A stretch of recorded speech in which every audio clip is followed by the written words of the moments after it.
35 வயசு அரவிந்த் ஒரு மினிமலிஸ்ட்.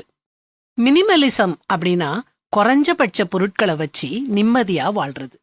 அரவிந்த் வீட்ல ஒரு நாற்காலி தான் உண்டு. அவன் எப்பவும் தரையில தான் உட்காருவான்.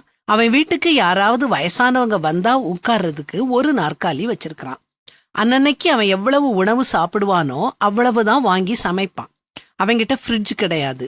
3 பேண்ட்ஸ் 3 ஷர்ட்ஸ் தான் அவன்கிட்ட உண்டு. அதை அவனே துவைச்சி ப்ரெஸ் பண்ணி கொடியிலேயே ஹேங்கர்ஸ்ல போட்டுருவான். அவன்கிட்ட எத்தனை துணி இருக்குதோ அத்தனை ஹேங்கர்ஸ் தான் அவன் வச்சிருக்கிறான். அதனால அவனுக்கு அல்மேரா கபர்ட் எதுவுமே தேவையில்லை.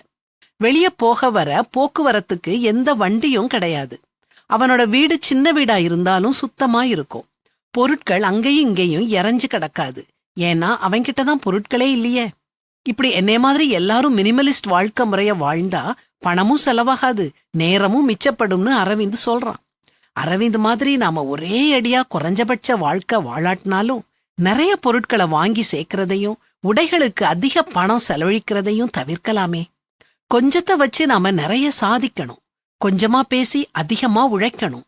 முக்கியமான காரியங்களை மட்டும் நம்ம கவனத்தை செலுத்தி முக்கியமில்லாத காரியங்களை தவிர்த்து வாழ்ந்தோம்னா ஒரு அர்த்தமுள்ள வாழ்க்கைய நாமும் வாழலாம். ஆண்டவரும் நம்ம செல்வத்துக்கோ நம்ம தேடி சேர்த்து வச்ச பொருட்களுக்கோ முக்கியத்துவம் கொடுக்காம நம்ம ஆன்மாவைத்தான் பாக்குறாரு. நானோ அவைகளுக்கு ஜீவன் உண்டாயிருக்கவும் அது பரிபூரணப்படவும் வந்தேன்னு இயேசு சொல்றத வேதாகமத்துல வாசிக்கிறோம்.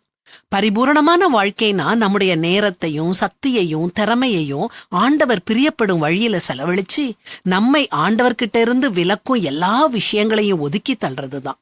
கிறிஸ்து நம்ம வாழ்க்கையில இருக்கும்போது நமக்கு எல்லாம் போதுமானதா இருக்கும். அதுக்கு மேல என்ன வேணும்?